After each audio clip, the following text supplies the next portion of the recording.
દે ગાંડી, તારા માટે ગમે ઈ બસ. પાક્કું? મારા માટે ગમે તે કરી શકે? હઉ તો આ માવા મૂકી દે.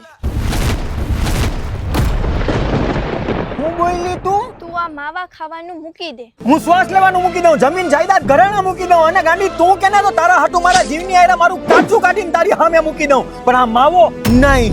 એવું તો માવા ખાવાથી શું મળે તમને? શું હોય એમાં? અરે દુકાનની માલિપા જ્યારે હોપારીની દડીને હોળી વચારે મૂકી ધીમે ધીમે મલાઈની જેમ વેચાતા હોય, અને ઈ વેચરેલ હોપારીને 5 ના કાગળમાં મૂકી અને કાચી પાદરી સાથે પીળા પાવડરનો મંદ મંદ છંટકાવ કર્યો હોય, અને પછી બાબુની ટોટીને લઈ અને એને ધીમેથી સીટલી ભરીને તોડી હોય, અને એના રગડાને હોપારી માથે રેડી અને હોપારીને નવરાવી હોય, પછી એને રબરની આંટી મારી અને નાના છોકરાની જેમ વાલતી માથે હાથ ફેરવતા હોય એમ લઘુગતિએ માવાને પાટીમાં રાખીને સોયડો હોય, અને ઈ સોડેલા માવાને જમણા હાથના અંગૂઠા અને પેલી બે આંગળી વડે કહેવાય કે ઈ દગદગતી હોપારીના દાણાવને જ્યારે ગળોફામાં મૂક્યા હોય ને પછી જી કોટો સડે અને માનવ શરીરની અંદર કહેવાય કે કદુક્તિ શક્તિનો પ્રવેશ થાય અને અશક્ય લગતા કામ પણ એકદમ ચપટી વગાડતા થઈ જાય. ઈ આ માવાની તાકાત છે.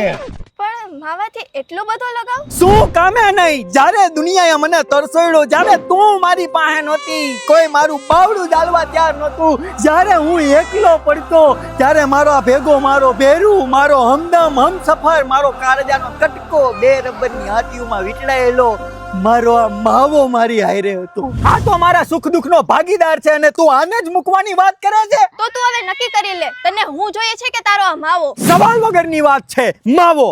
હજી એક વખત વિચારી લેજે. તો જાતી હોય તો જાને કોણે રોઈ ગઈ?